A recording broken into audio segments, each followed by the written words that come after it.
आज 79માં ભારત દેશનો સ્વાતંત્ર્ય દિવસ છે ત્યારે સુરતના ઇતિહાસમાં પહેલી વખત સુરત રેલવે સ્ટેશન પાસે આવેલ બી ક્રીમી દ્વારા ધ્વજવંદન કાર્યક્રમ રાખવામાં આવ્યો હતો તેની પર નજર કરીએ।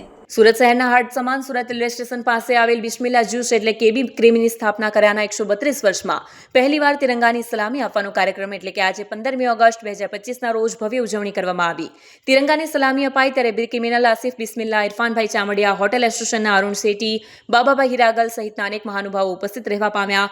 મુક્ત હવામાં તિરંગારૂપી બલૂન ઉડાવ્યા ત્યારે વાતાવરણ દેશભક્તિમય બની જવા પામ્યો। તે પ્રસંગે આસિફભાઈ બિસ્મિલ્લાએ વધુ માહિતી આપી હતી। આસિફ શફીભાઈ બિસ્મિલ્લા, મેનેજિંગ ડિરેક્ટર બિસ્મિલ્લા બી ક્રીમી।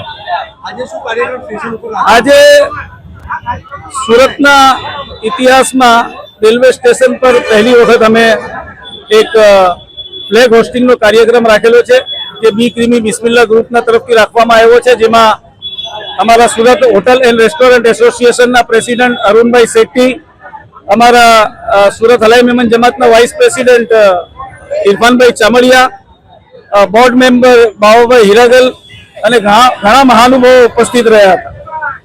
બી ક્રીમીની શું આ વખતે સ્કીમ છે?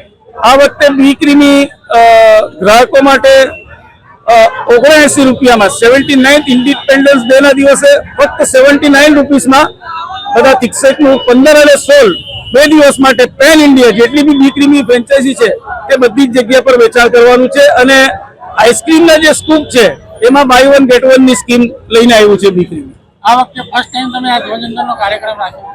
આ વખતે અમે આ ધ્વજવંદન એકચ્યુઅલી હું આપને જણાવું તો બિસ્મિલ્લા ને 130 વર્ષ થયા, જે હવે બી ક્રીમી તરીકે ઓળખાય છે। અને 130 વર્ષ પહેલા એક શાખાથી શરૂઆત કરનાર આજે બી ક્રીમી 75 શાખાઓનું વટવૃક્ષ બન્યું છે જે પેન ઇન્ડિયામાં છે। અને આજે જ્યારે અમારો પરિવાર મોટો થયો છે એટલે અમને આ અમારા પરિવારની વચ્ચે, અમારા સ્ટાફ મેમ્બરની વચ્ચે આ ફ્લેગ હોસ્ટિંગનો કાર્યક્રમ કરવામાં ઘણી જ ખુશી થઈ છે।